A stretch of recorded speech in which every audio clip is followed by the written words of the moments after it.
the rest of the participants who will join maybe a few minutes later won't miss too much, as we will start with the recap as usual.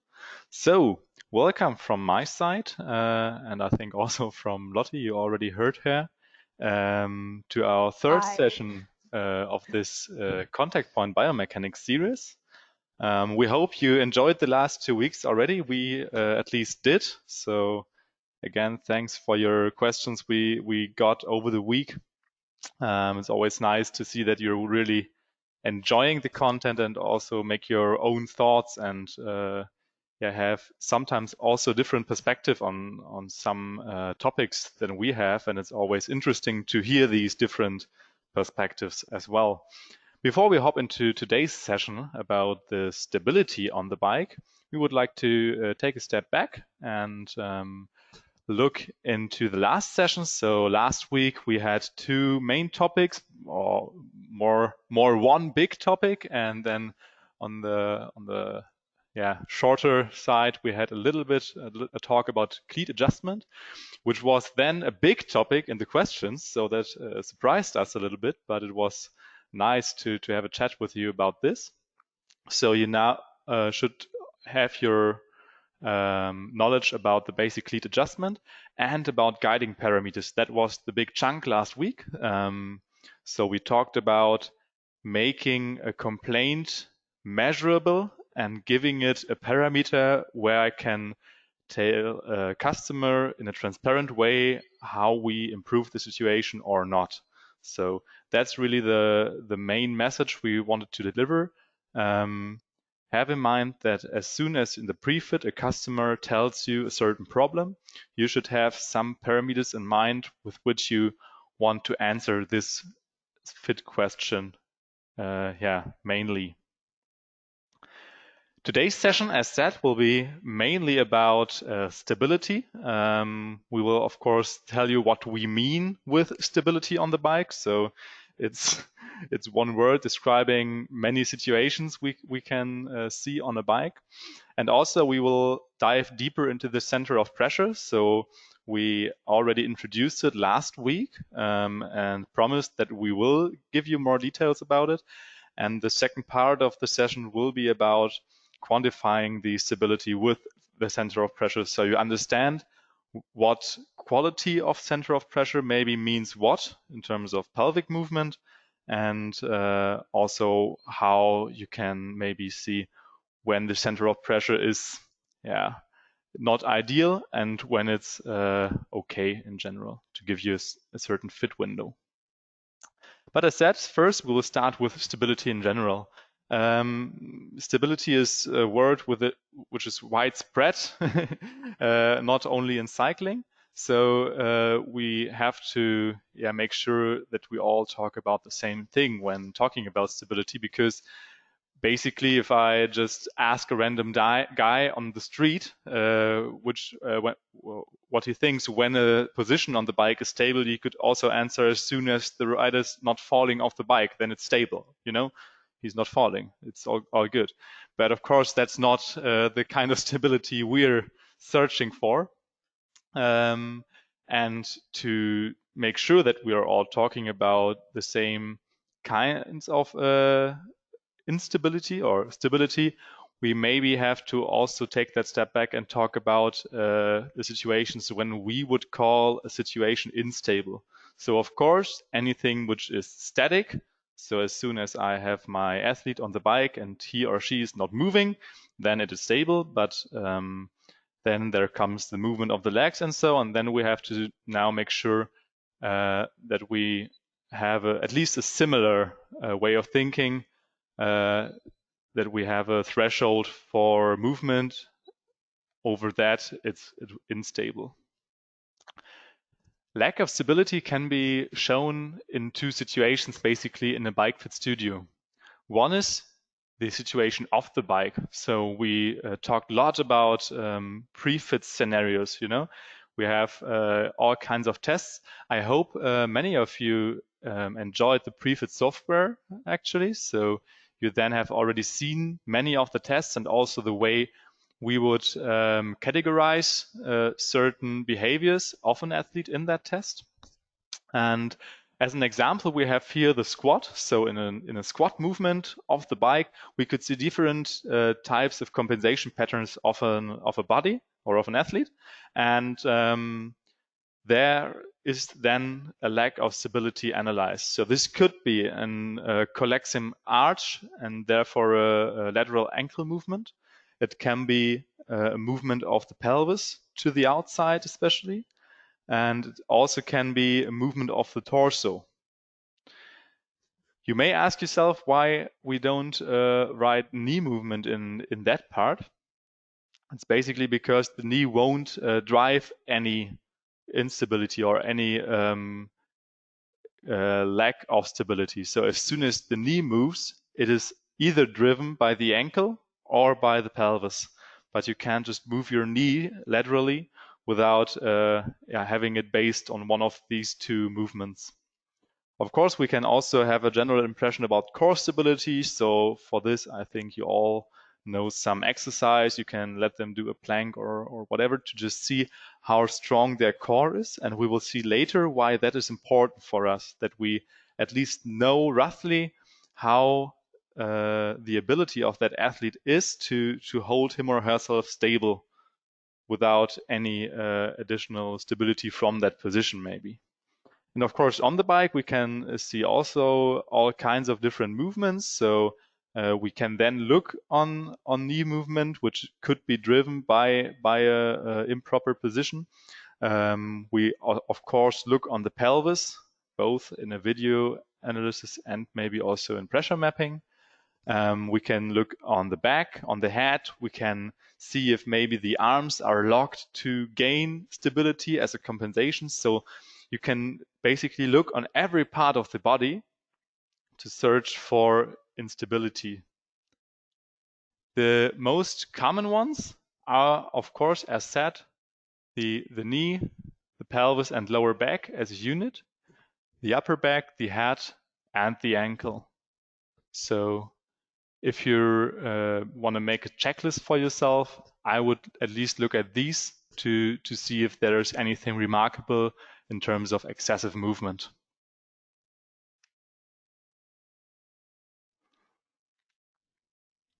Okay, now I will take over for a few minutes before Jan will show you how to analyze stability.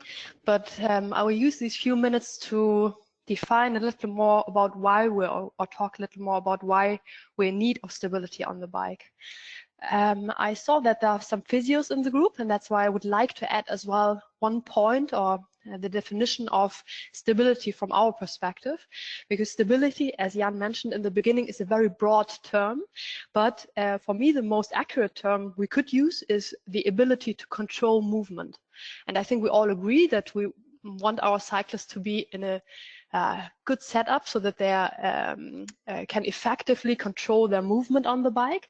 But using the term ability to control movement is so difficult for us when teaching, so let's agree on the term stability, and I hope that definition comes clear for all of you as well. So I think and I hope after the previous sessions that we all agree that ergonomics and comfort at the contact points is definitely one thing we target when we're setting up the bike, and it's one of the main reasons why clients are visiting us. It's usually not, it's not the most common intention that a cyclist comes and asks for, could you please optimize my stability on the bike? It might be that clients complain about the inability for good steering or that they are not feeling safe on the bike, but then it already is quite a major problem of the setup. Anyway, stability is definitely one of the major things we're focusing in a professional bike fit, out of the reason of the functional connection of the human body. I hope you apologize that I used this picture where the copyright is from a method which is widely known in equestrian, so in horse biomechanics. I know I shouldn't do that, but I love this picture.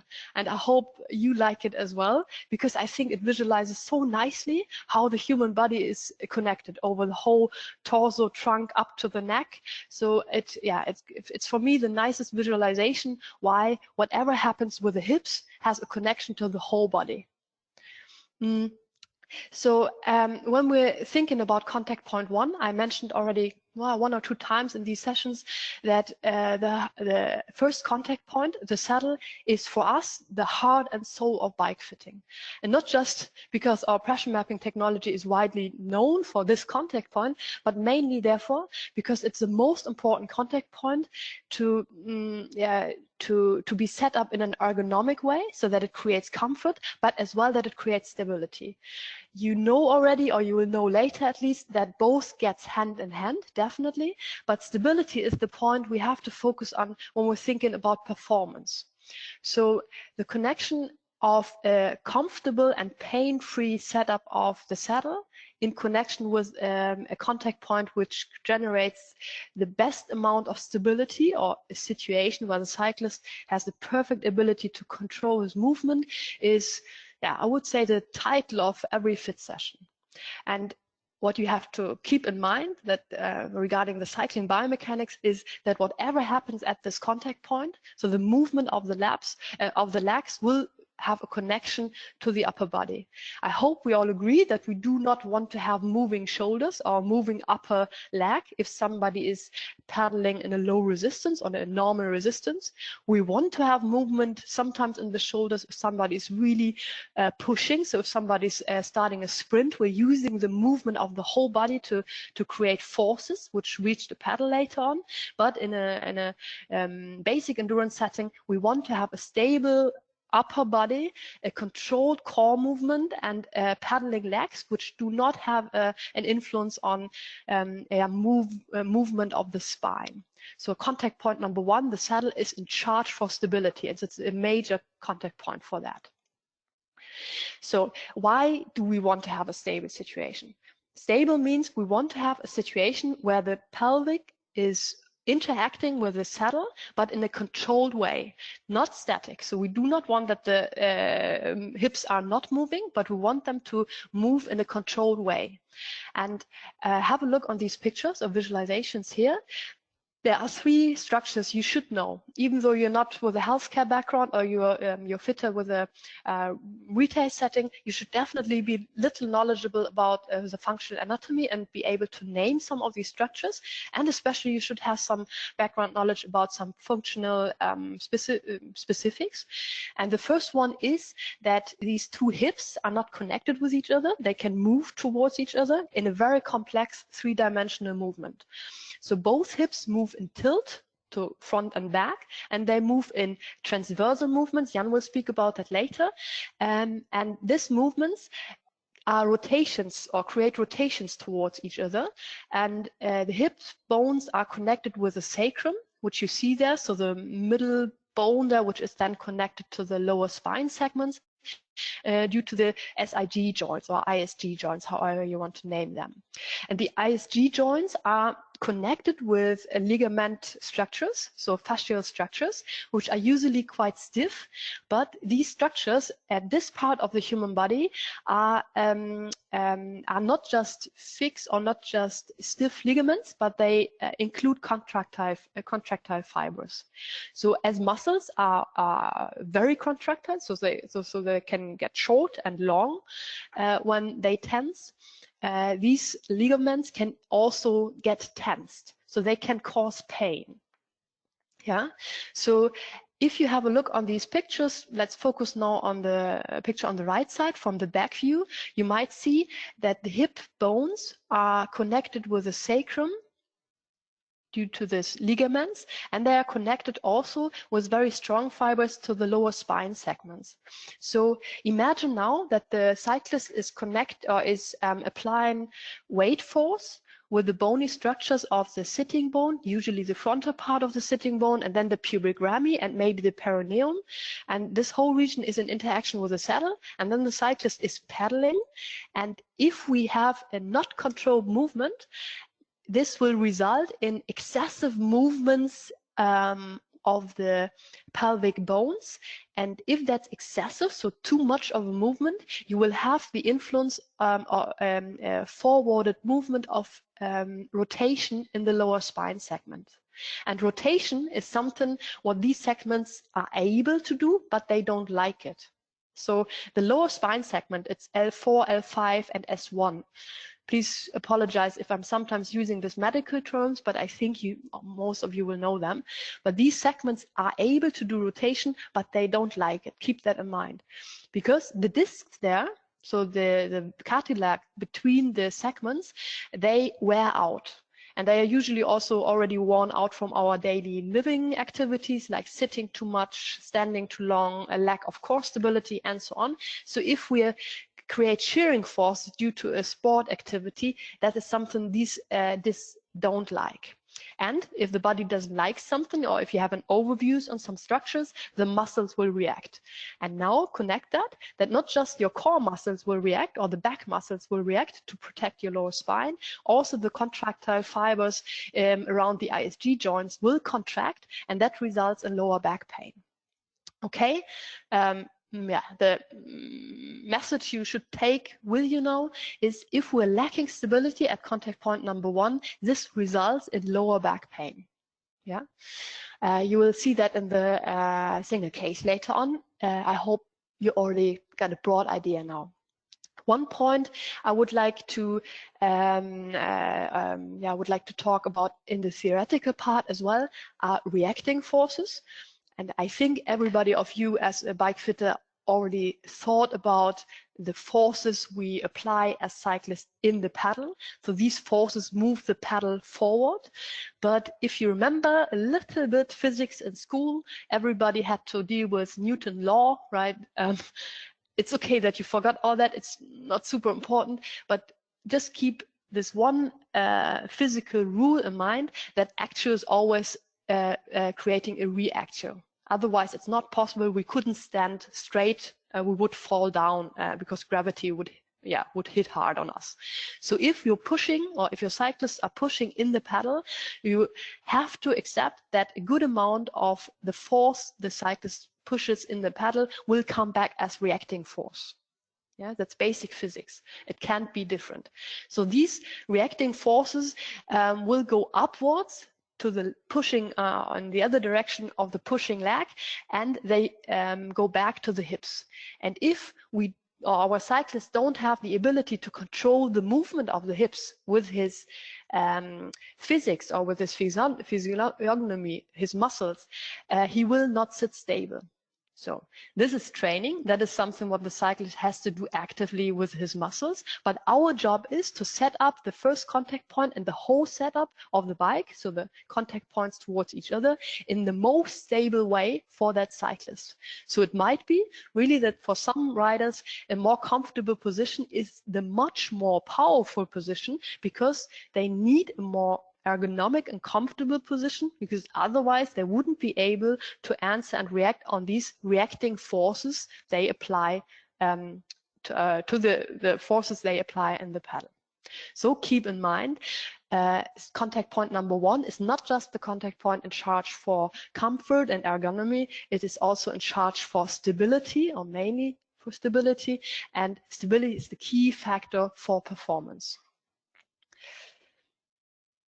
So what kind of complaints do you hear from your athletes? So the warning signs, or that's what you should listen up if you're running through the interview and your cyclist tells you, hey, I'm coming here and my problems are. So always listen up if you hear saddle soreness. You learned in the previous session that impacts, so instability also causes hot spots and pressure spots, which might cause discomfort. So saddle soreness is a hint for a lack of stability. Another very, very important hint, and that's the hint where you definitely have to think about a lack of stability, is lower back pain. And this lower back pain usually occurs after riding. So it's not the typical complaint that somebody says, I'm riding, and when I'm riding, I got back pain. No, they usually tell you often, if you're asking, hey, do you suffer from lower back pain sometimes? They say, yeah, but not when riding, then everything is fine. But when I'm coming home, yeah, honestly, I like to go to the bathtub, or I like to take a warming bottle with me and put it in my bag, but then it's soon much better.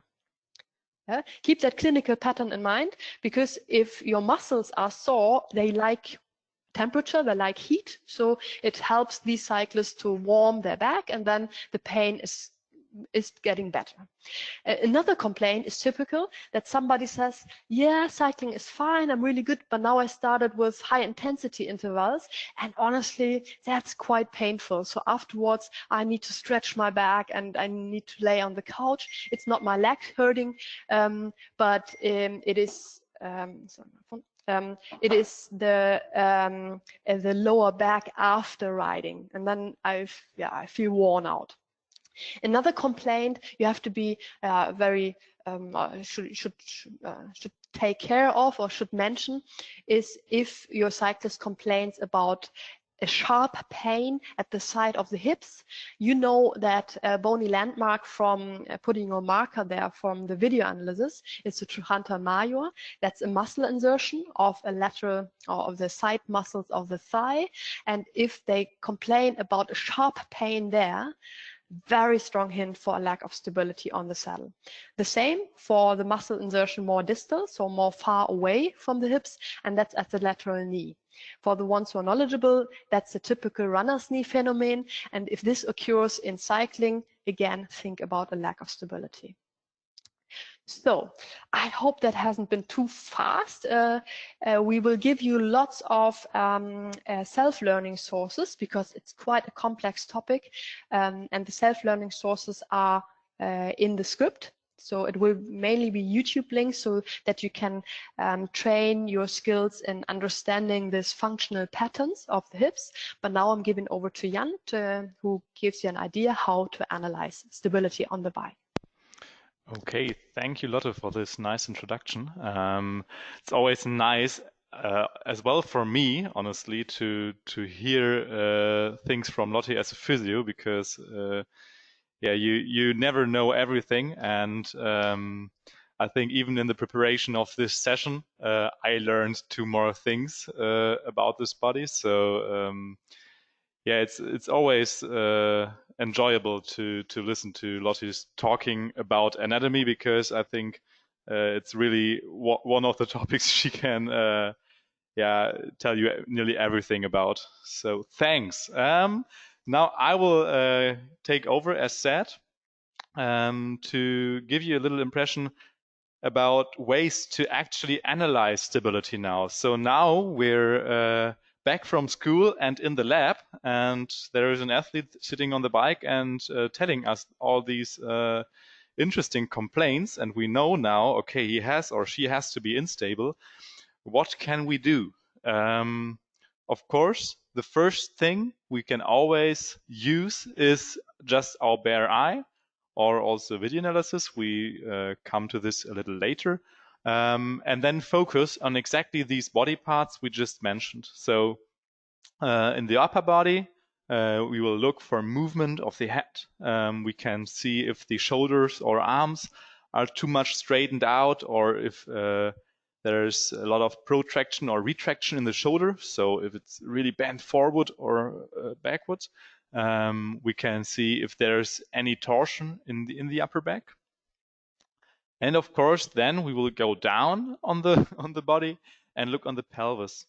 And now, I hope not too many are still wondering why we see the lower back rocking under the headline of the pelvis. So we have now written down the pelvis, and together with pelvic movement, we will always look as well on lower back movement or rocking. And that's exactly why we had this little anatomy session before, because this is functionally so much related to each other and so strongly connected that each of these parts couldn't move without moving the other part of the body as well. So as soon as you have visible movement of the lower back in a rocking behavior, so from left to right, up and down, then also look on movement of the pelvis, and that makes it really good for us when we use pressure mapping, because of course we can see exact data for the pelvis moving. So we have a direct connection between those two. Going more down to the lower limb, we can of course look on the knee travel. That's very easily done when you look from the front or from the back, as well as ankling. Ankling can be looked at from both sides, because of course we can on the one hand look on the movement of the heel up and down, but sometimes it's also interesting to just look from the back to, of course, see the combination of ankling and knee movement, and also imagining a very tiptoe style of riding now, then you would see the sole of the shoe very much, and that's a very cool indicator for ankling, because you would see the area which is visible getting bigger and smaller all the time, and that's also a nice indicator for ankling. Okay, now going one step further. So now we used our bare eyes. Now let's hop into a video analysis.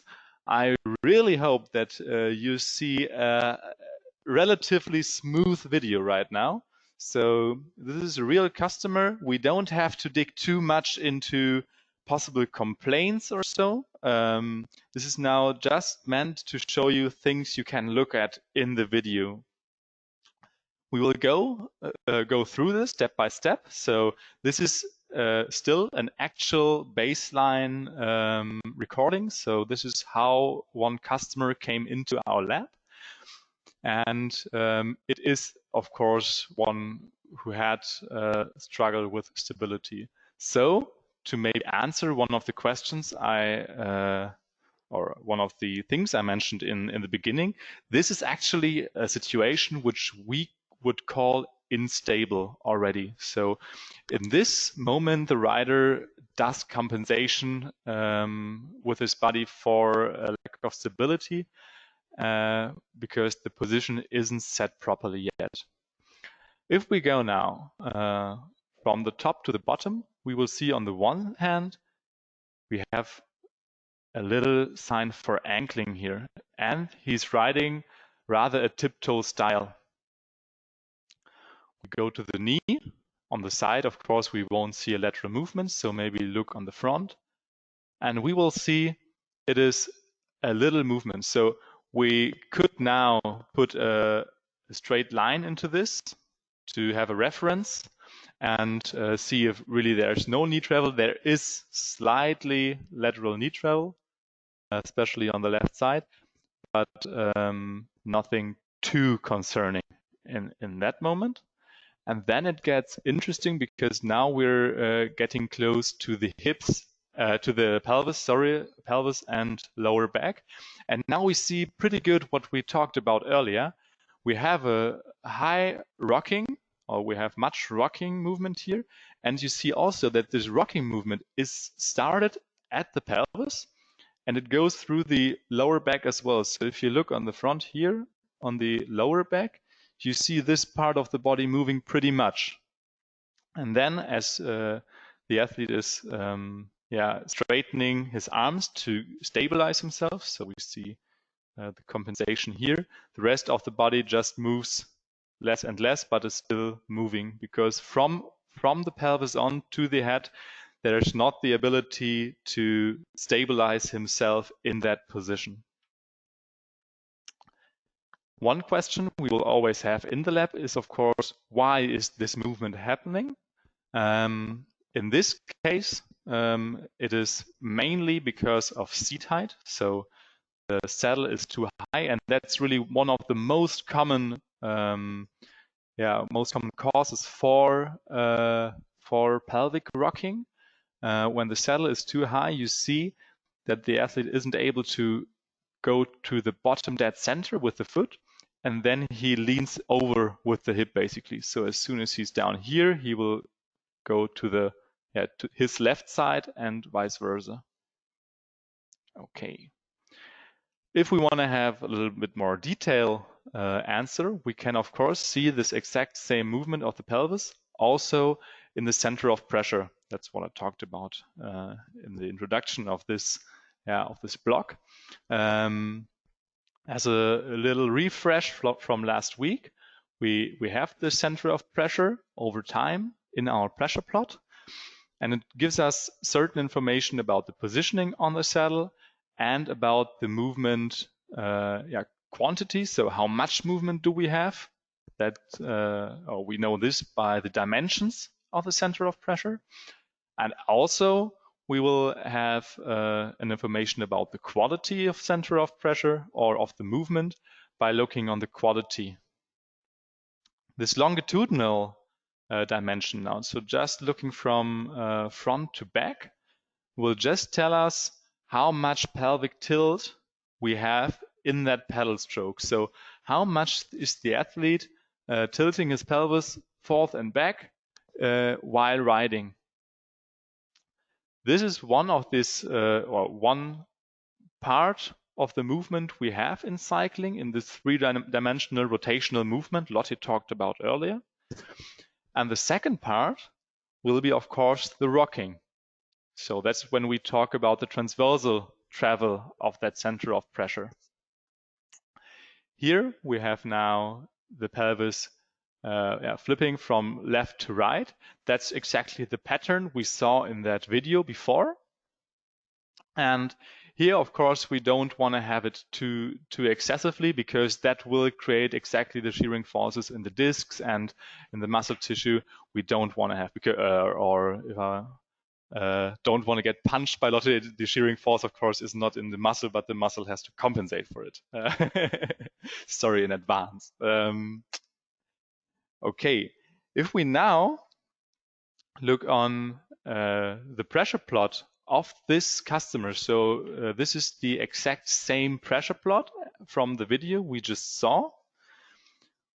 We can, or you can maybe take a little bit of time, and you saw the video, and now look if this is a proper pressure plot in general. So we have given you some answers. We know this should be now pretty easy. So don't get insulted by the easiness of the questions. So answer A would be the pressure plot is completely fine because we have no pressure above 1000 millibar and the overall maximum pressure is low, so there shouldn't be any problem. B would be yes, it's good because we have not too much longitudinal travel. Or C, it's not really ideal because we have lots of transversal travel and therefore a high pelvic rocking, which this is suggesting. I will nevertheless give you some seconds and then go on.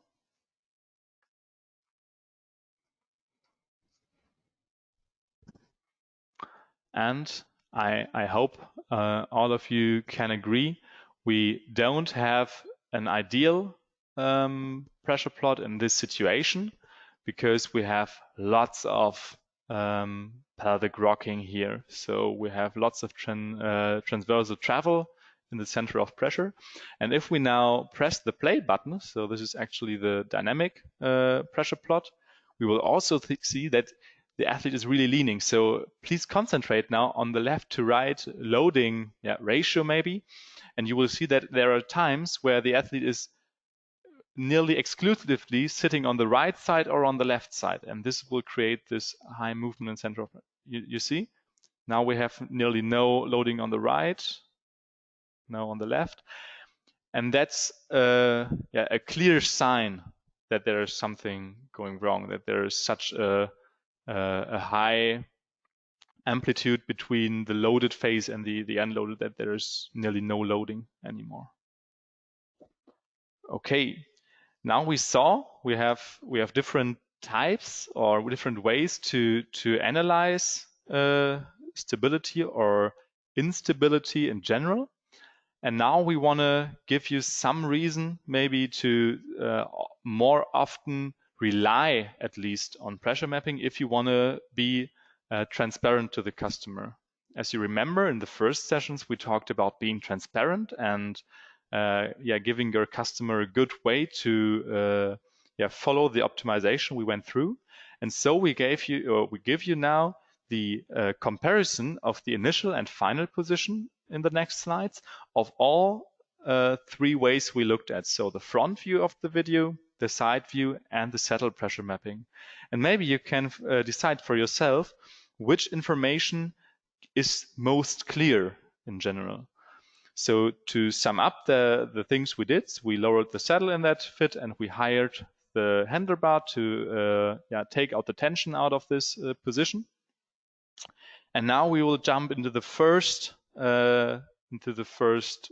comparison and having the front view. I hope now it plays. So we have the initial position and the final one. I know it's not exactly the same speed the videos are running, but maybe you can take some seconds for yourself and just go through that checklist. So maybe start now at the knee, then go to the hips, and now look on the movement of the shoulders or the upper torso. And we see the knee movement in general, I would describe as pretty neutral from initial to final. The rocking is really hard to tell. So there's still some movement happening, but in the video it can also be caused by the legs moving. So it can be a little bit disturbing that the legs are still moving. And of course, we have a little bit of movement here. I would say it's a little bit less, but it's not too clear. And the upper body here, for me, especially in the shoulder, they're more relaxed now and more stable. This is the comparison or the information I can get out of this comparison in the dynamic. Okay, jumping a little bit further, we have now the initial and final position in the side view. Here it maybe gets a little bit clearer. If you look at this wrinkle here in the upper in the jersey, you will see that the amplitude of movement of the rocking maybe is a little bit smaller here. So here it would get a little bit clearer even for me that the compensation is not that big anymore. And of course, if you would go now into a slow motion or so, we could also see that the overall travel of the leg is more smooth. So the pedaling movement was getting better as well. We also see here the more relaxed upper body and maybe a little bit more relaxed arms, but that's really a detail which is very, very hard to tell. And if you now think of a customer who's never seen such a thing before, then it gets hard for him to follow this. So I would totally believe people if they say, okay, I don't see a big difference here, maybe a little bit here, but not too much. And now we get into the saddle pressure mapping. I tried to pause it first, so we see the pressure plot like we're used to, and that's the actual way we went. So in the end, the athlete was able to, of course, have more force on the saddle, so more weight for. Please stop. Microsoft loves me. And so we have more force on the one hand, so also more ability of the saddle to get loaded by the pelvis to create stability. And this stability is very good shown by the center of pressure here.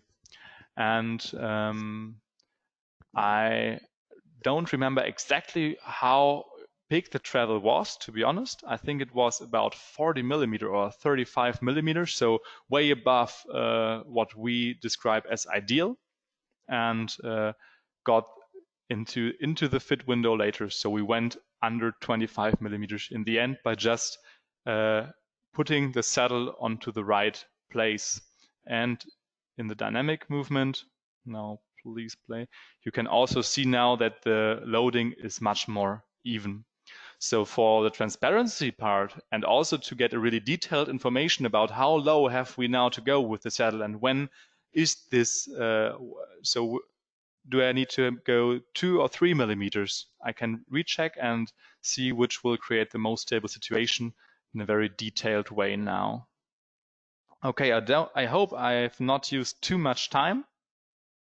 I will skip No, you're this perfect. info box for the script, so it just tells you what I told you before, and head over to Lotte for a more detailed case studies. So enjoy that. Perfect, thank you. So in the preparation for this session, first of all, we wanted to give you another example case, which would highlight that what Jan just showed you. But considering that most of you are highly experienced fitters, we decided to give another case study which really digs a little deeper. So directly in the beginning, I would like to motivate you to take that what you just saw from Jan as the major and most important knowledge you need to know when interpreting the COP on the saddle, and it gives you accurate and very detailed information how stable somebody's sitting on the bike, and you can answer most of the fit questions with that. But the COP can be analyzed even more detailed, and therefore I brought another case study. I hope I do not lose anybody. Everything is recorded, so you can go through the case later on, and feel free to ask your questions and to note them so that we can answer them. We know, what I want to say is that this is an advanced case, what we show now to you. Okay, so let's go into that case. The client is coming in and is complaining about that, what you heard before as clinical pattern of instability. So he's complaining about lower back pain, not that much. Yeah, but after training mainly, so it's annoying, it's nagging, it takes a little bit away from the fun of cycling, but it's not a really critical thing. Lower back pain after riding. But additionally, when asking that when he's going out for high intensity rides, or a typical example can be that somebody says like, oh, when I'm going out with my boyfriend and I really need to push hard, boy, then I have back pain. Yeah. In this case, that's a professional rider, so he complained about a new training schedule with lots of short but very high intensity training intervals, and then the lower back pain definitely increased. Additionally, a really worrying point is that he had a very intense knee pain at the lateral or outer side of the knee. And when I say 7 to 10, up from 10, that doesn't mean that this client is dying, but a 10 out of 10 means he needs to stop cycling. So a 10 out of 10 means for cycling analysis, in our lab at least, that they need to stop their training and they need to hop off from the bike because they can't do one more pedal push forward because it's hurting so bad. Yeah. So this lateral knee pain is really that what was bothering him the most, and was something what was definitely kind of fit or geometry related, because he got a new bike from a new sponsor, or old sponsor, new bike whatsoever, and that's why we had to solve that. Taking the informations out of the pre-testing, highlighting the two who had been mainly remarkable, and that was hamstring length and the length or the tightness of the lateral thigh muscles as pretty bad. I will show you both pre-fit tests so that you get a little better idea about that. And I give you the ranges as well, but don't worry, they are also in the script. I do not want to waste time now with asking you about the guiding parameter, because I think that's clear. Yeah, that's the topic of this session. But please keep that in mind, that the main thing, therefore, to keep a good structure in your fit is always to decide for a guiding parameter. In this case, I hope you agree that this is a clinical pattern which gives us the idea to think about a lack of movement control. So, as promised, the two remarkable pre-fit results had been, first of all, the hamstring length. We do that, or we check hamstring length with a test which is called active straight leg raise, or active hamstring test. So we ask the client to straighten his leg actively. The important part is actively. Yeah. So in these pictures, I see that now on the screen. Please don't let you irritate you, because the picture is maybe a little small. The girl or the fitter is not touching the leg. She's using a goniometer to measure the leg extension. So her hand is not at his leg. So we're asking the client to bend up his thigh to 90 degree, hip flexion, and then we ask to straighten the leg, and then we're measuring the knee extension. So the optimal range is for cycling analysis a straight leg. So if somebody with almost relaxed muscles can straighten his leg. to 180 degree. The medium range is if he lacks less than 10 degree in knee extension. And a pretty poor result is if it's remarkable much. So if you have somebody who can barely straighten his leg. I would like to motivate you to not go so nuts with detailed interpretation of pre-fit tests, but to have like this ample ranging. So poor, medium, and good. So poor is something you should see from far. Yeah, it doesn't matter if you're physio or not, but you can see it's really poor. Medium means you're thinking about, is that good or not? Then it's usually a medium, and a good result is also quite good, so you can see that somebody can straighten the leg easily. So then the second test is, officially it's called the Thomas test. We separate the Thomas test in 3 results, and let's focus on the third part. So the flexibility of the lateral thigh muscles, as the Latin name is the tensor fasciae latae. So it is a muscle which does abduction or stabilizes the hip, and there we could see that he has an excessive or quite strong deviation to the side, so the lateral muscles are pretty tight.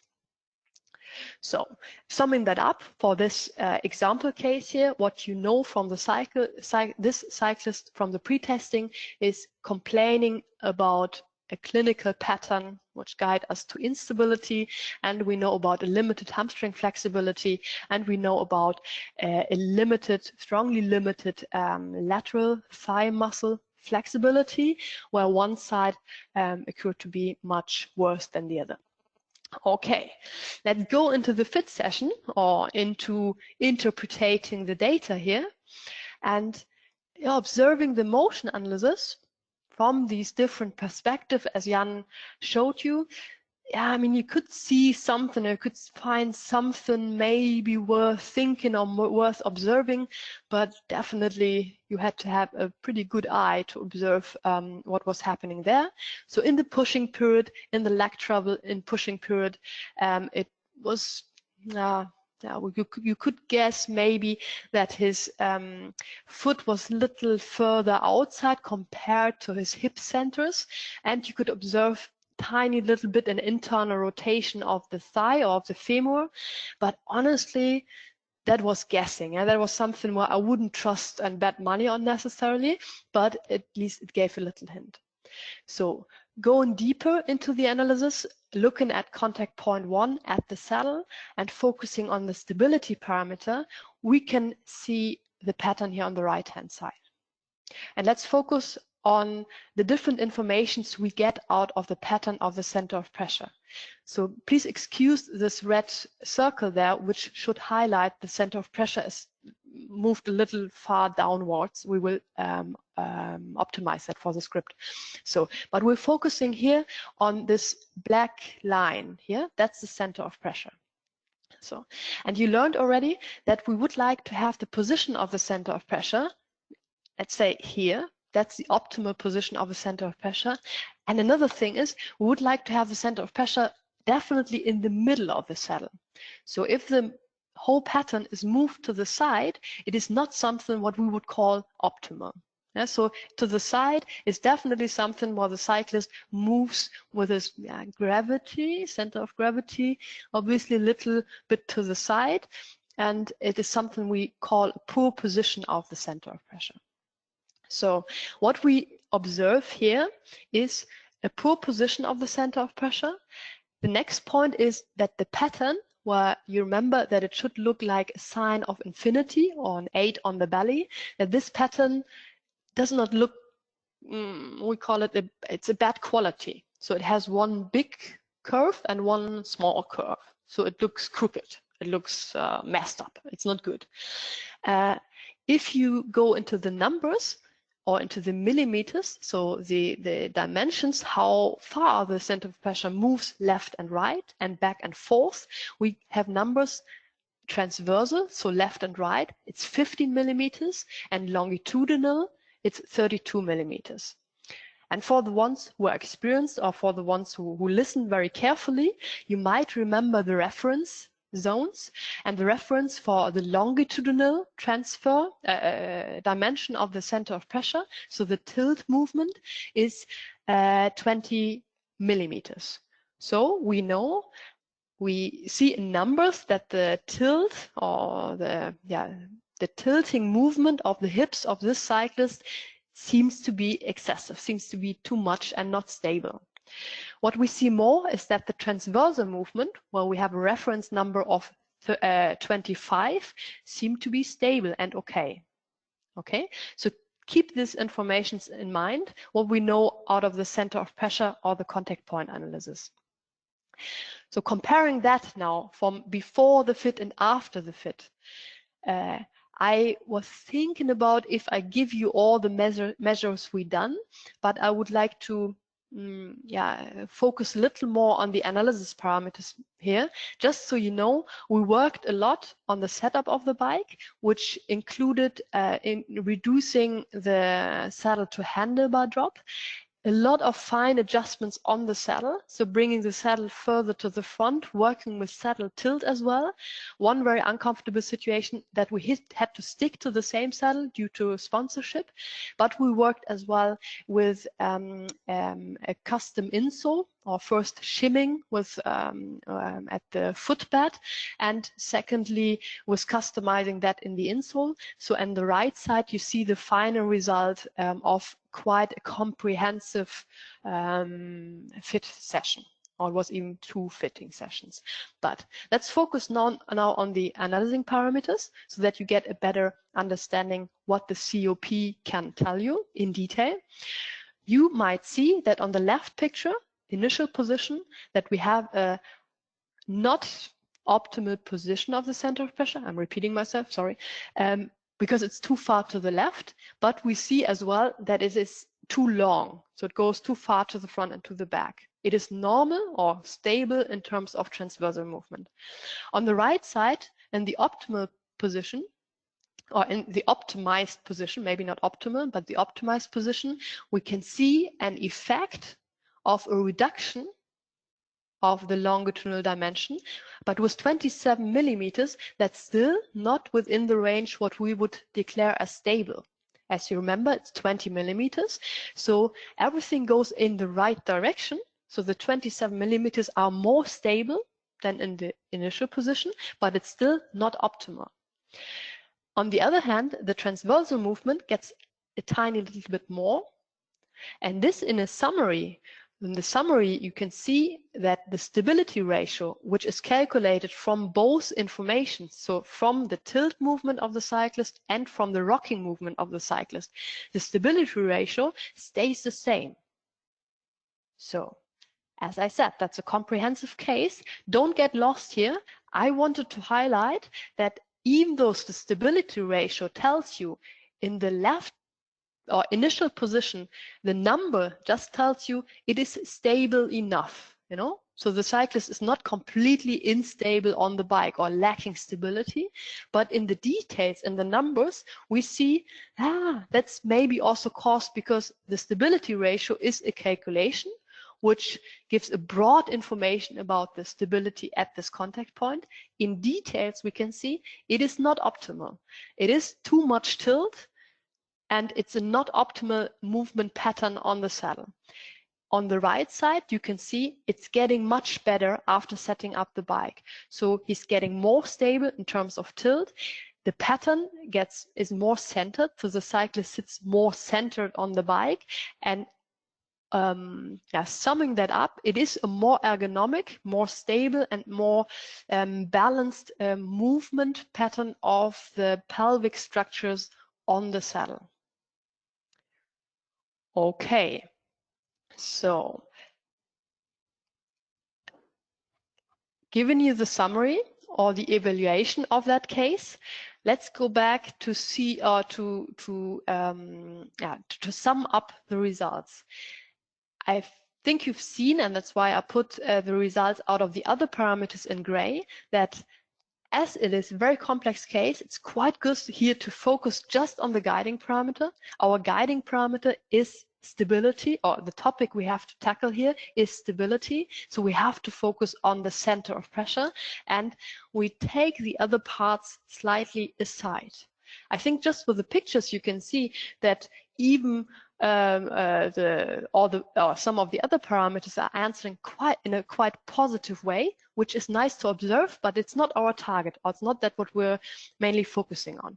We're focusing on what is happening with the guiding parameter COP, and the COP is the COP results in a the fit setup, or the setup of the bike results in a much more balanced COP, which visualizes and objectifies a more ergonomic movement of the hips on the saddle and the interaction between contact point and athlete.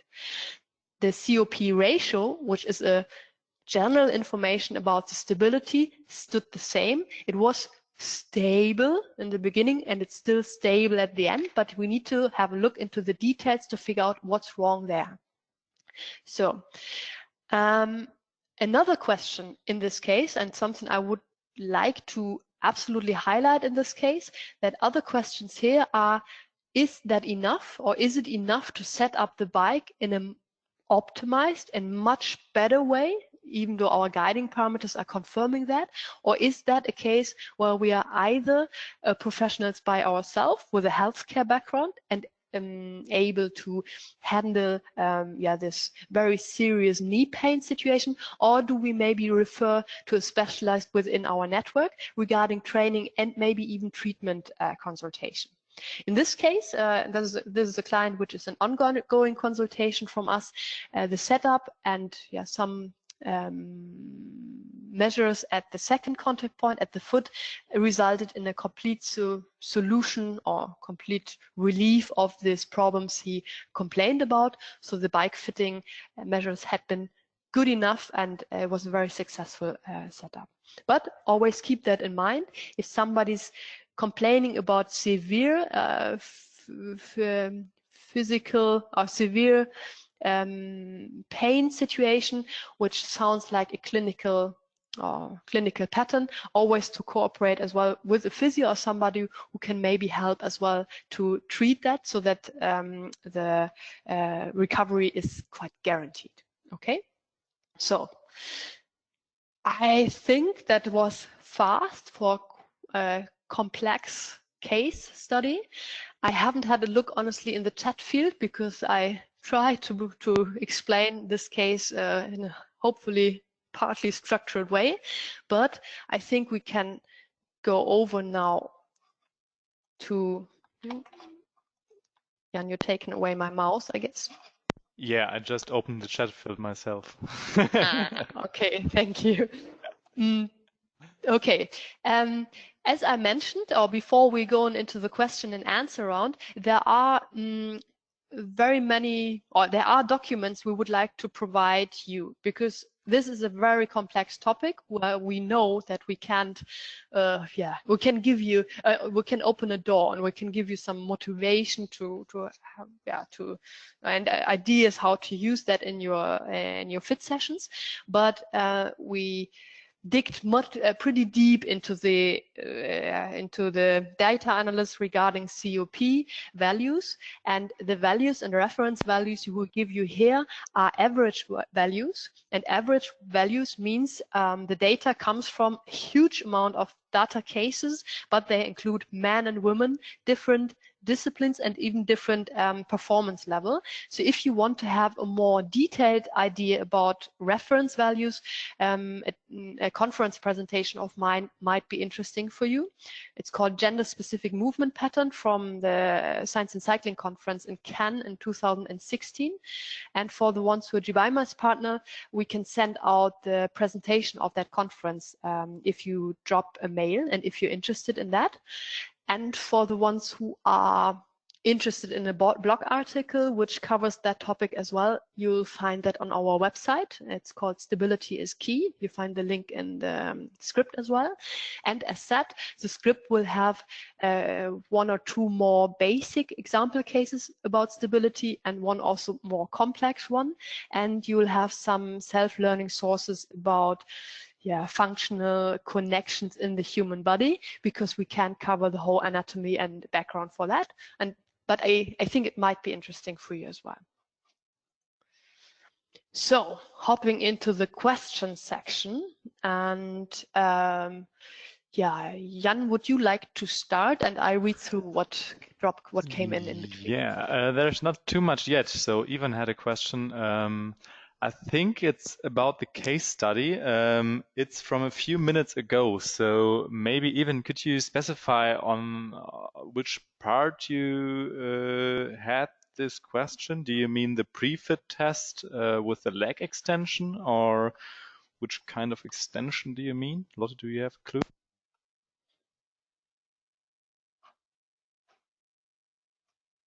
Jan, I can't hear you anymore at the moment. Yeah, There you are. sorry, I had the hardware mute on, and of course, it's very helpful if you turn it off when you speak. Okay, Even had the question about the physical examination. So you mean the pre-test, and you maybe we can skip to that, so it gets a little bit quick now. So I think you're asking about this one. Even, yeah. Yes, I'd love to answer that. Or do you want, Jan? Yeah, so it's not a miracle. It's me laying there. So it's just, I would say. Yeah, he's a good-looking guy. That's why we're using him for photos as well. So finally, I can brag around a little bit. So basically, of course, with the test, we do see this kinds of limitations as well, often in the lab. But or many of us are a little bit biased because of our job, and so we do mostly proper stretching. Sometimes I don't as well. And so if you have a really good flexibility in the whole back muscle chain, this is actually possible to do actively. And it's nice to do this test in that way, because even if the athlete is compensating and won't stretch the leg completely upright, the compensation will with getting the leg more down, and then the leg will touch you. So you just hold your hand near the leg, so you limit it as soon as it goes down, but you don't touch the client actively. I think if I have it right, you are physios, so maybe you are used to touch your clients. But we made our whole pre-fit protocol to be applied worldwide, and there are many countries in the world where it's a problem, especially if men touch women. So our whole pre-fit protocol is or can be done without touching the athlete once. So that's the intention of doing it like this.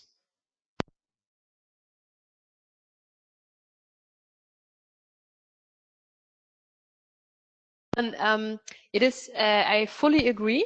And in average values, you will find very rarely a perfect result when it's about active straight leg raise, but that gives you exactly that information that you should consider, that recommended joint angles are very rarely optimal if you have them on, let's say, the widest knee extension. So it is something that most people working in a sitting position, and that hamstring flexibility is usually, at least for recreational riders, limited. But most of the recommendation in joint kinematics are based on data taken from professional riders, or from setups which do not usually are the a good good test group, therefore. So what we see, that sitting positions who are based on kinematic recommendations or fit windows or references tend to have a high risk that the saddle position is too high. And this is connected with the usual limitation of hamstring flexibility. So what we say is not that it is normal that somebody has a 180-degree knee extension, but it would be optimal. Yeah. Okay, then I don't know if you can read it, Lottie. So it's a message to me about the muscle insertion pain and how it's affecting the cyclist. I think that's a great question for you. So Can maybe you you repeat can. it? So the question, word by word, would be sorry. To me, it's not clear the muscle insertion pain. How is it affecting the cyclist? I think maybe you can Cool. describe what maybe muscle Yeah. insertion pain is in general. Maybe that's Yeah. not completely clear. And yeah, And how is it affecting the cycle? So yeah. I start with a muscle insertion pain. So a muscle insertion is the part where the muscle has, or the muscle, if you have a look on muscle structures, at the end of it, it turns to ligaments, and then it goes into the bone. And there where these structures go into the bone, that is what I call what's called the muscle insertion. And usually, therefore, that they can move freely, there is what is Schleimbeutel, Jan? Could you help me? What is the English term for Schleimbeutel? I have no clue, but I will look it up Please check in quickly. parallel. So, but there is usually a structure between the bone and this muscle insertion, therefore that everything can move freely towards each other. So if you have an overuse, as example, and that's the cases we're talking about, because the contact points are not adjusted optimal towards each other. So let's say the saddle is too far away from the pedal, or the saddle is too far away from the handlebar, and the muscles are stretched too much. So in knee extension, as example, the tensor fasciae latae, so the lateral thigh muscle, needs to be stressed or is stressed too much, and you add a repetitive movement like you do in cycling, so you do it a million times to overstretch these muscle fibers, they might react with inflammation is a too hard term, but with the beginning of an inflammation, so with first of all with pain. So before something structural happens, they react with pain to tell your brain that something is not wrong there. In a second step, they usually react with parts, tiny little bit inflammations, and then this Schleimbeutel, so the structure between. To add this, that's the perfect timing. Like in the Latin, it's bursa, so bursa. Bursa. So Bursa, okay. yeah. So if there's a little bit of inflammation, then liquid fills this bursa, and then you have too little space there that they can move freely, and then this causes this in very, very intensive kind of pain. And this affects the cyclist. I mean, in the beginning, it's just pain. Finally, or if that's a little more in the second period, when inflammation starts and when the structures are reacting, it's horrible painful. So if you ever have that by yourself, or if you have clients who suffer from a runner's knee phenomenon, they will often tell you the story that this is a pain where you need to stop cycling, where you need to hop off from the bike because you can think about to do some more pedal strokes. So yeah, on the other reason for pain at muscle insertions are no, you haven't asked for reasons. Yeah, you asked for the effect on the cycle. I hope I answered that.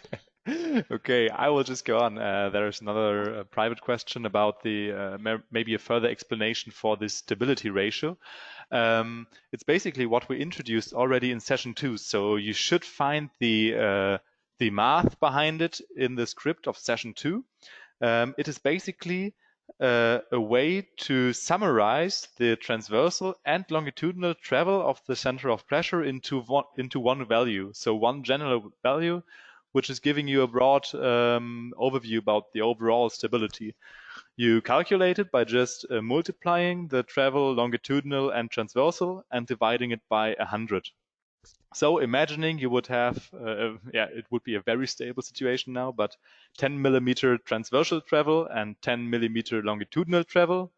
10 by 10 is 100, divided by 100 would be a COP ratio of 1, whereas 20 millimeters from front to back and 100 millimeters from left to right would have a COP ratio of 20 then. So this would be very bad. We would try to have this value around or below 5 in most of the cases. Okay, meanwhile, we might have mentioned or recognized that I went back in the presentation because I would like to answer John's question there. John is asking about saddle tilt and what happens if the saddle is tilted excessively.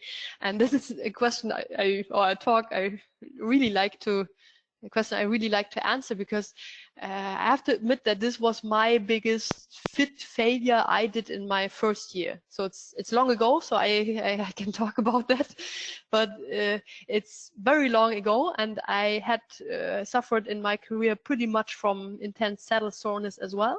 And my own measurement or my own strategy was to tilt the saddle excessively, and that helped at least. So I had less saddle soreness. I had crazy horrible back pain at that time, but I didn't connected that honestly with the tilted saddle. But this is the fun thing is that most of the cyclists I saw in the lab in the first year I worked as a fitter, just working with motion analysis, I think, and that's just guessing, but I think 40% of these cyclists went out with a saddle tilt which was definitely more than 3-degree saddle nose down.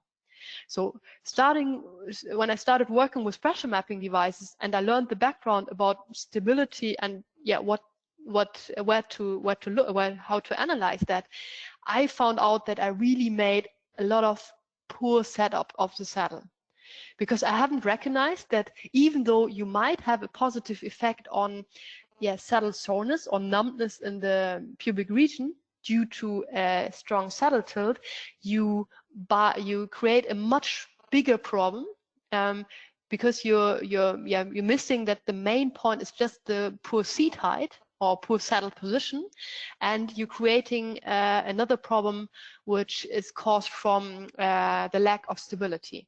So I went back to this presentation part of Jan, which Jan spoke about.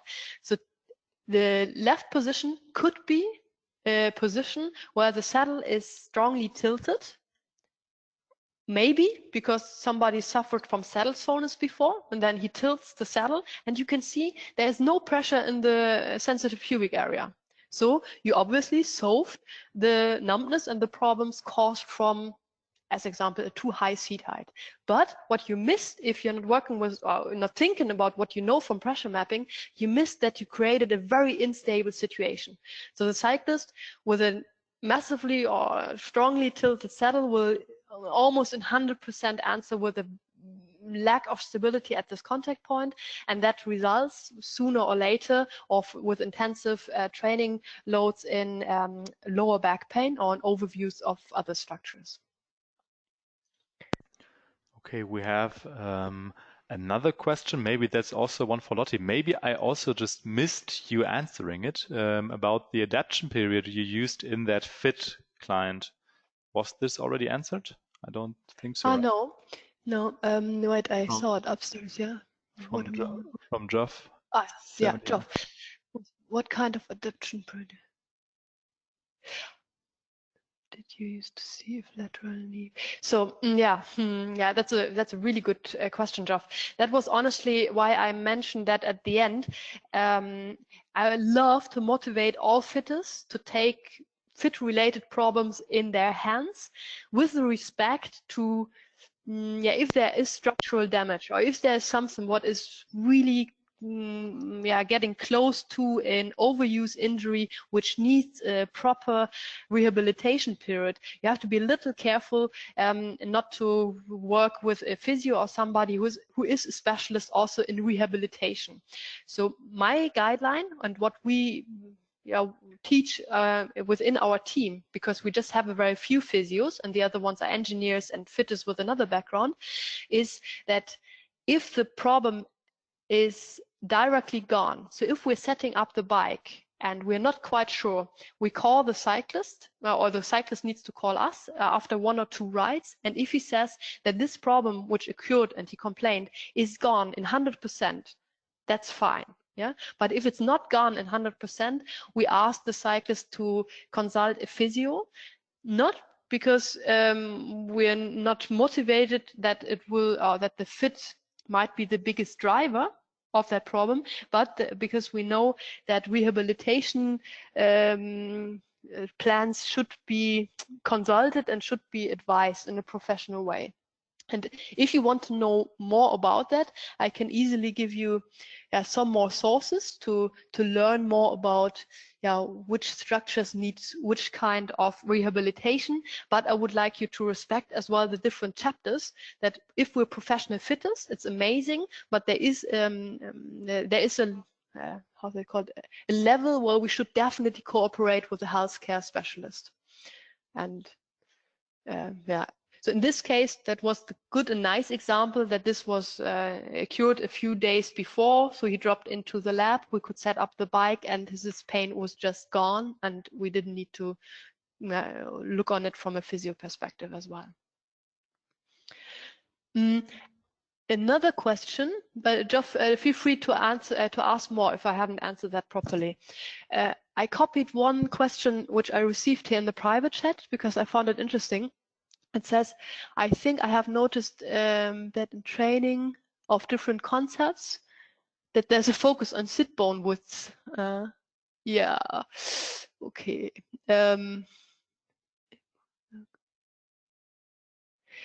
I mean, measuring the sit bone width, I think there was a topic in one of the sessions before.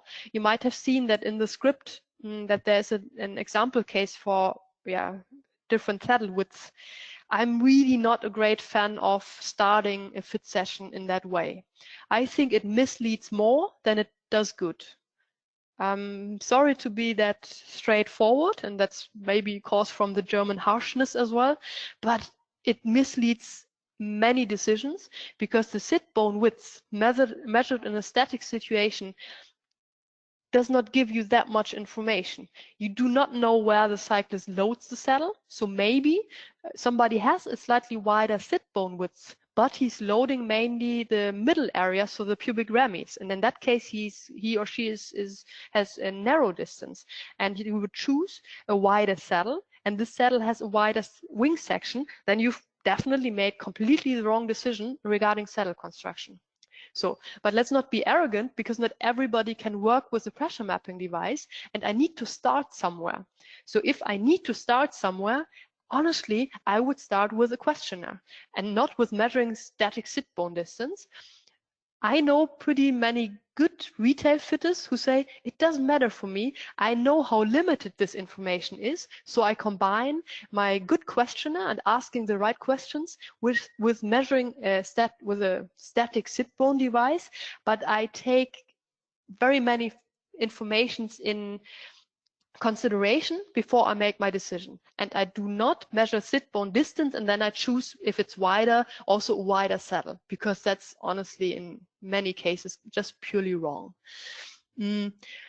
Also, not to leave you alone with that, we have the saddle selector, which is available for all the Secret Saddle Club partner, and it's an online tool where you go through the interview and then you get a saddle model recommended. So for the ones where that's interesting, just drop a message to us. Jan, I'm talking. I think that question we both like. So do you want to do it or shall I do it from Ivan?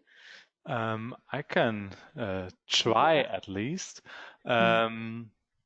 So for those of you who've not an eye on the chat field, it's about the or our opinion about shorter nose saddles, or in general shorter saddles. So these who are shorter than 23 centimeters also.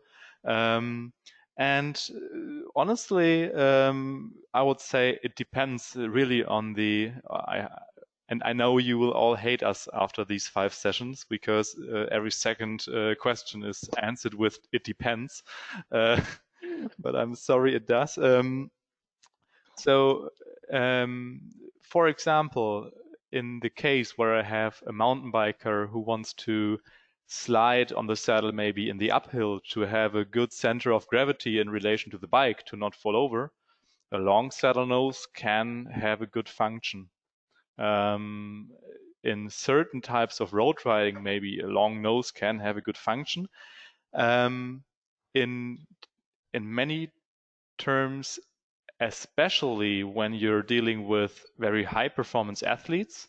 So talking about UCI regulations and the rule, the famous 5 centimeter rule. So the saddle tip has to be 5 centimeters behind the bottom bracket. Then a shorter nose can be really handy to set up a proper position of the saddle for the athlete. Because before we had these saddles, and for example, our own saddle line we have in that secret saddle club is also rather short nose than long nose. We did that in intention because for a performance saddle, I'm missing the English word right now. Gerichtet, Lotte. Aimed to towards professional athletes, for example. You have to make sure that the saddle can be positioned well, except or having the rules in mind. So there are always situations where still long nose saddles have their a place to be and where they are placed well.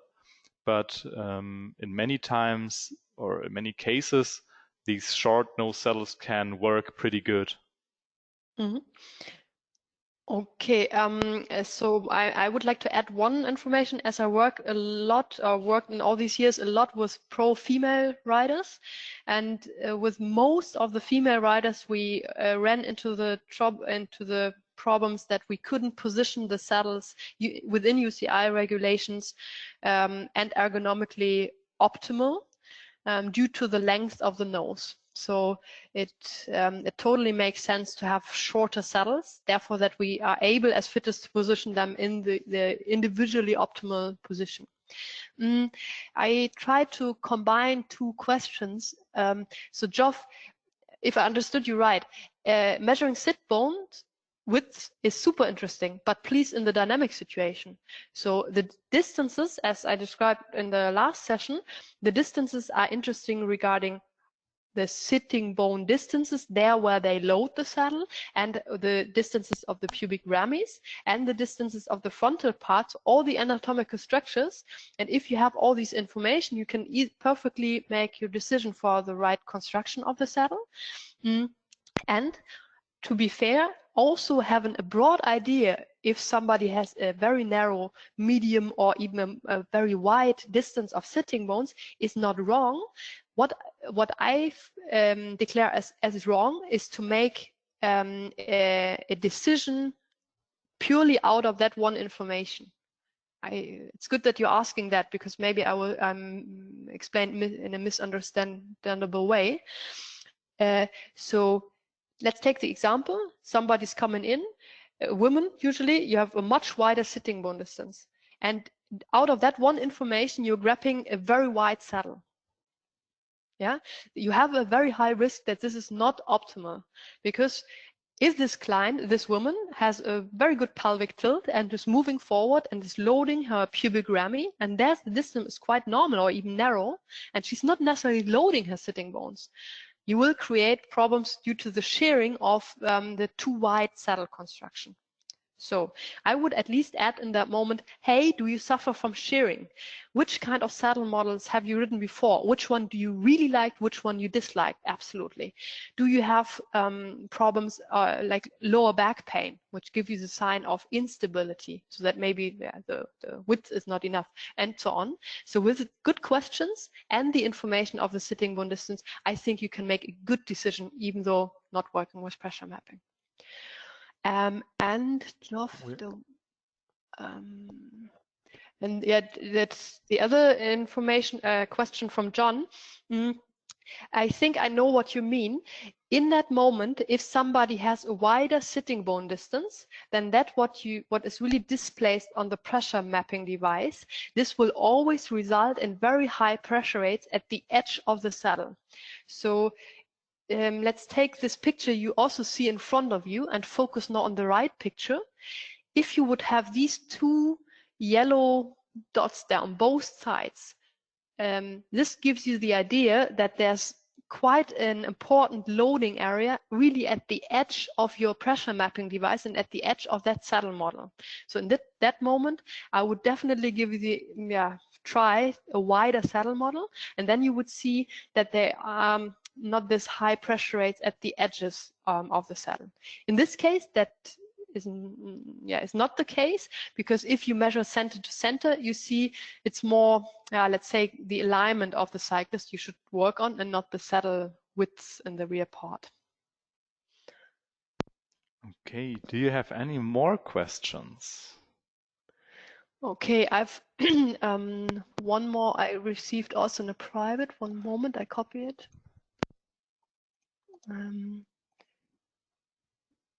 Okay.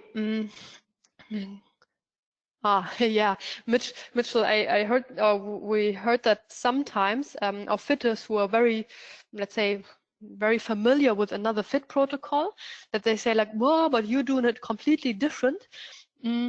I hope just that we can give you some ideas which might make sense for you, where you say, hey, my protocol works fine, but I find this one test from you quite interesting. Or, hey, thinking about adding this question makes sense. I implement that in my workflow.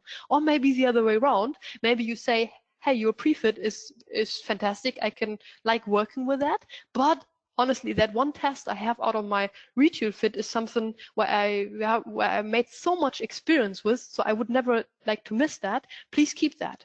Yeah, so we want to motivate you to optimize your workflow and not forcing you to choose one or to say one is necessarily better than the other. It should be your individual one, and take the good things out of the different strategies. Just take these quality parameters in mind, what a professional service needs. You need to stick within a time, it needs to be professional, and don't waste time of your client. Maybe adding to this, that's the reason why we have this timeline in every case study, to remind you this is the actual amount of time in relation to a complete fit which we want to spend with the pre-fit. So maybe also turning Lottie's words the other way around, maybe also think about some tests you maybe did, and now after rethinking about it, maybe also taking them away from your pre-fit protocol, no matter where you learned them also, but always try to see which answer this test gives you. And if you did some variation of a squat, for example, before, there's no sense to now replace it by a single leg squat, which may gives you the same answer or so, and now do both. So this won't be the exact opposite of what we want you to do. So pick the ones you like the most, and if you like the single leg squat more because you think it really gives you more information, then take this. But don't do both protocols in the end.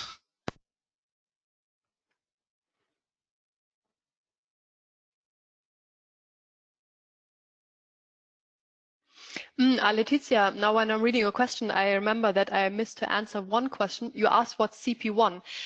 So we have 3 contact points on the bike, and CP1, contact point number 1 is the saddle.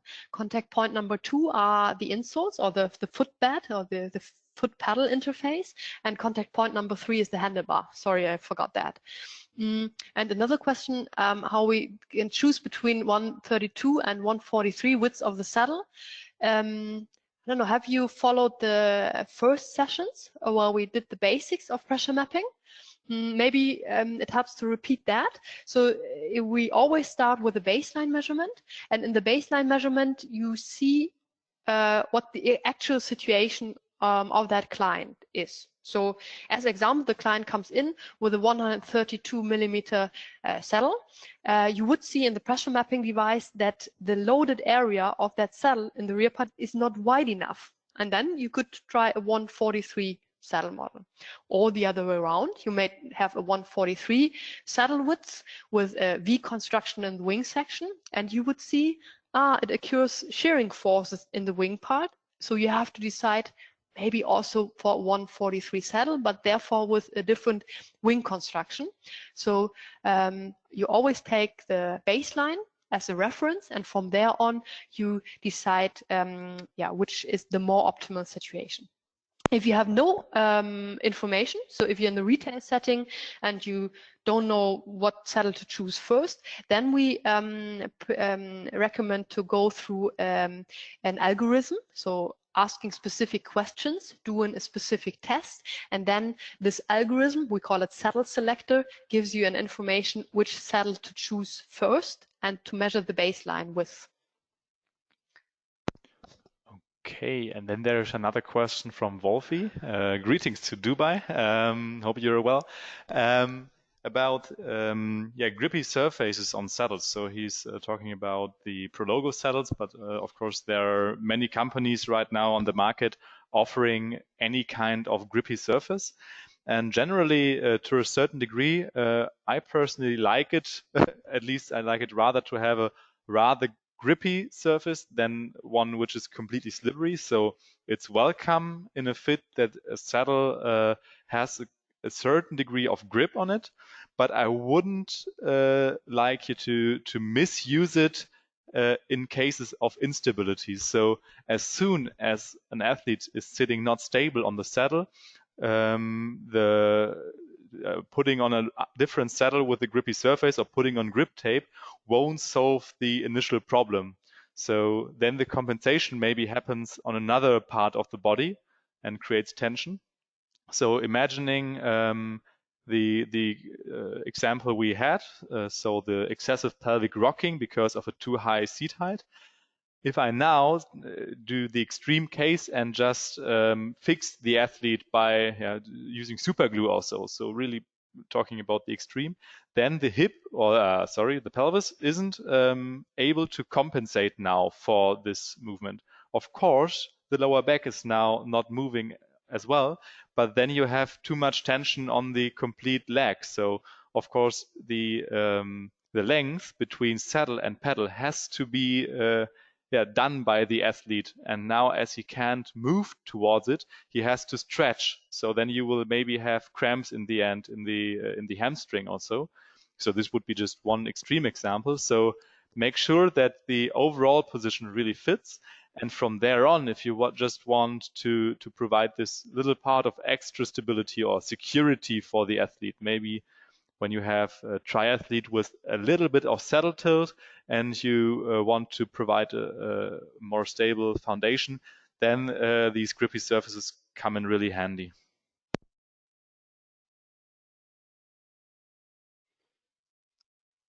Okay, and Wolfie is asking.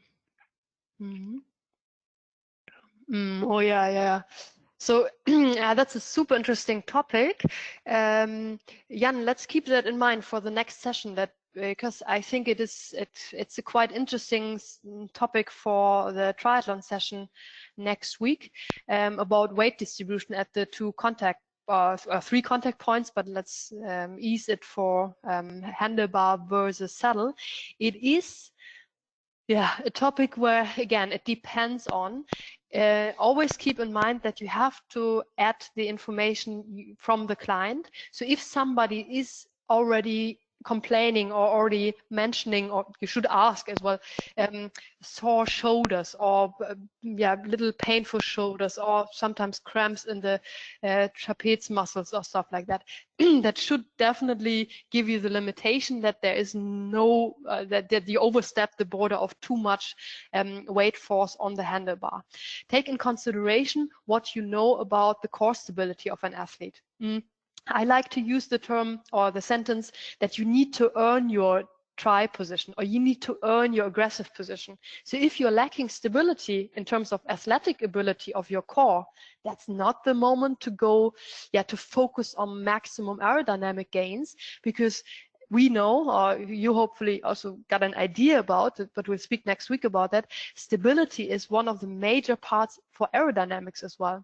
So if somebody is shifting too much because he's sitting too aggressively, it has a majorly negative effect on aerodynamics and draft. So the informations you have from the clients can give you a more precise idea. Another thing is, think about that what we teach today, that stability is super important for a good fundament for the core to answer on reacting forces.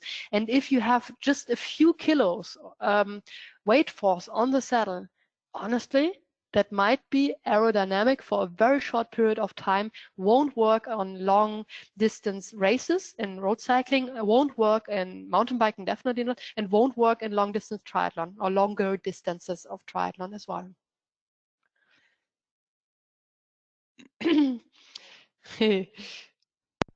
Max, yeah, I think you're an amazing group. So let's just be honest.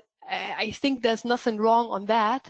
The thing is that we've usually done maximum a day before the session, so I'm not so sure if we can manage to send out the script beforehand. We finish the session a day before, so we were working on it a little bit longer. But as you maybe all recognized, the online series was published pretty fast after the pretty much worldwide lockdown for Corona. And that's because we had the plans for this online series in mind already for a longer time. And some of you also attended in the Leomo course, which was the first course we did. And we initially planned to launch the series you're at the moment in at around June. And so Lottie and me are at the moment, and some guys in the background as well. So also thanks to them. We're working pretty hard with getting one session ready each week, and really push to deliver this content and to find the case studies and so on. And so it will be hard to deliver the script before the sessions. But anyway, I think Jan, as soon as we make it, yeah. Yeah, as we have the plan to have some Easter holidays as well, because the previous weeks had been tough on us as well. If we're doing that in a good timeline, we will try to provide the script at least beforehand for the next two sessions. Okay, so we're just not promising that, but that's not because we don't want to. Okay, it's more because of our time schedule.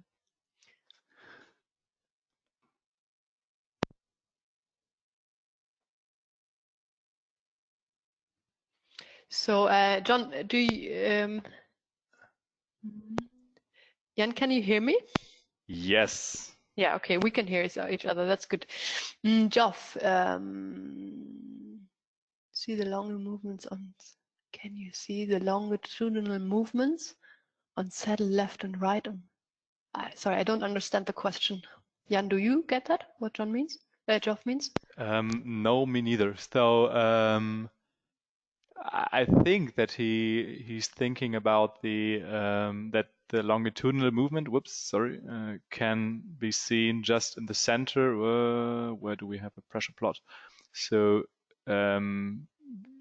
by thinking maybe that it's just here, but of course you have to divide this into three topics, as again you can analyze in center of pressure.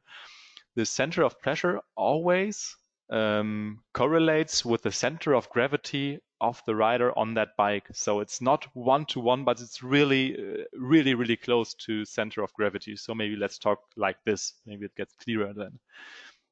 If we're now separating this movement, so this is now a 5-second recording of the center of pressure or of the pelvis moving on the saddle.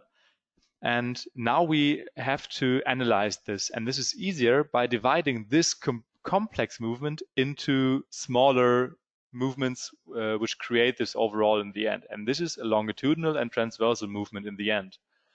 Of course, this transversal movement, a longitudinal movement, can be as well on the right side. So assuming that this athlete is hanging in the air with this with the left side of the butt, then we have a center of pressure right here positioned and also having a longitudinal travel. So it always depends on the location where the athlete is loading the saddle and the quantity of movement. These two factors will give you in the end the position of the center of pressure, or will cause that. That would be my interpretation of the question, at least. Okay. Yeah, Geoff, asymmetric movements are displayed from the center of pressure. So Jan ran 2 of the plots dynamically. In that moment when you run the analysis dynamically, so you see really how the pelvic structures are interacting with the saddle contact point, you can see also this red dot moving. Jan, could you maybe skip to that page of the presentation so we can show that again? The center of pressure is moving there, and so first of all, if you see the overview here, so this black line there in the I'll wait for the picture. The black line is the pattern of the center of pressure, and that gives you the pattern gives you an information about what was it? Asymmetry. So asymmetry could be that you're loading more the left side, as example. So then it's the center of pressure would move, or the center of gravity also. Your center of gravity would be more on the left side, then you would see the center of pressure mainly moving on the left side of the saddle. Or like you see here, that somebody's sitting kind of twisted on the bike, so with a hip rotation in terms of asymmetry. Then you see that the center of pressure has a regression line. We haven't spoken about the regression line yet, but the regression line gives you an angle of the rotation of the hips.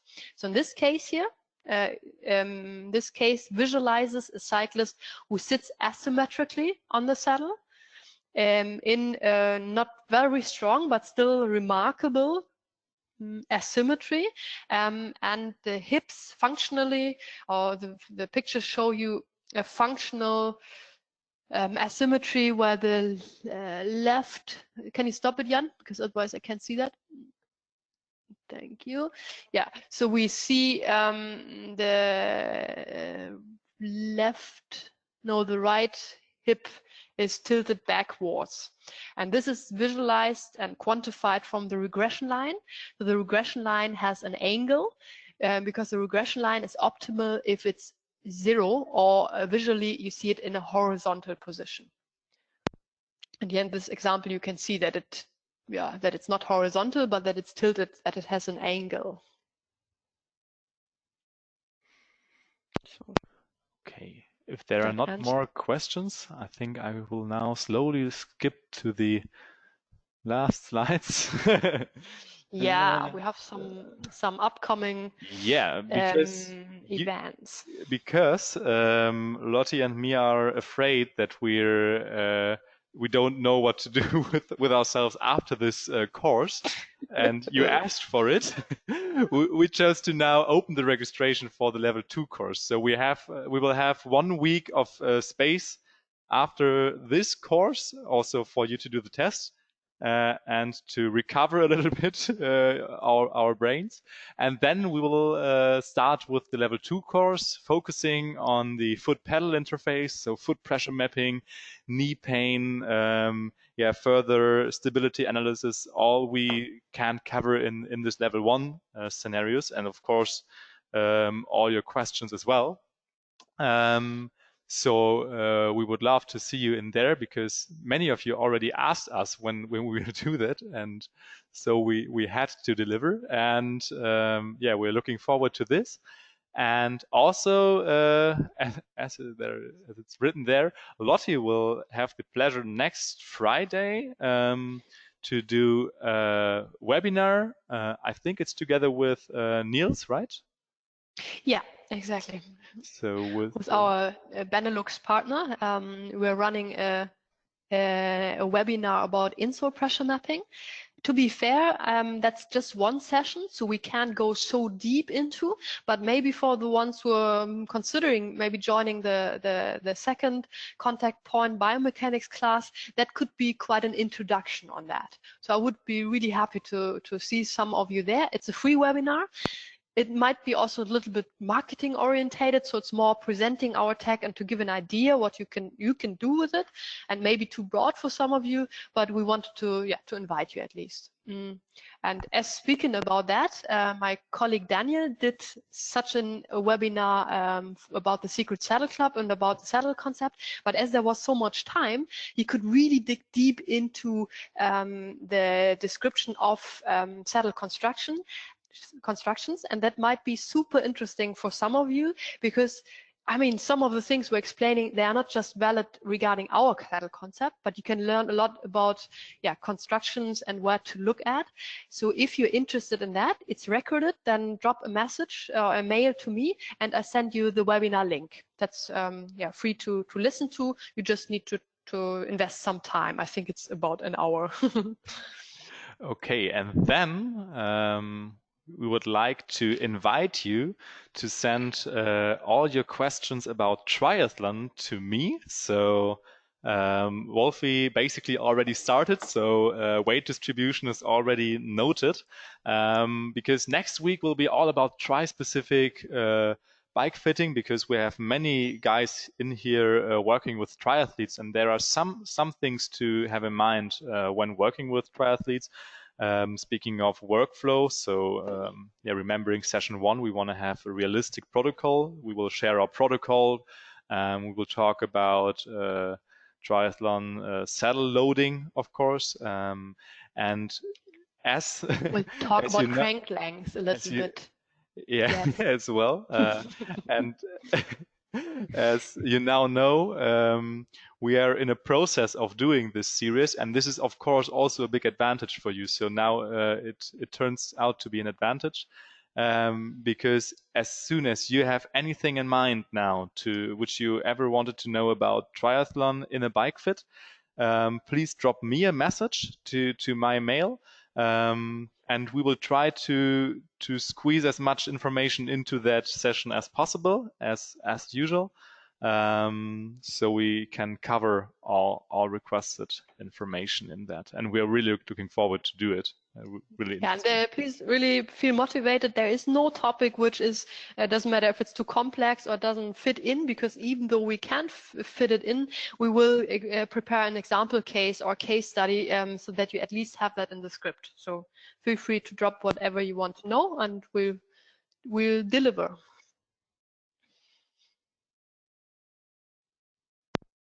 Okay. There's no more question. I think 2 guys already left. I hope they don't sleep yet. But I think we can now close today's session. Thanks again for all of you for, on the one side, attending, and really for this great question and answer round. So we did amazing. a lot of webinars till now, but I think it's quite rare that the question and answer round is nearly as long as the webinar itself or the online session. So this is really extraordinary, and it's meant in a positive way. So we really enjoy it and would like to encourage you to do it in the next sessions exactly like today. Absolutely. Thank you. Have a good day. Stay safe, stay healthy, and stay in a good mood. Bye.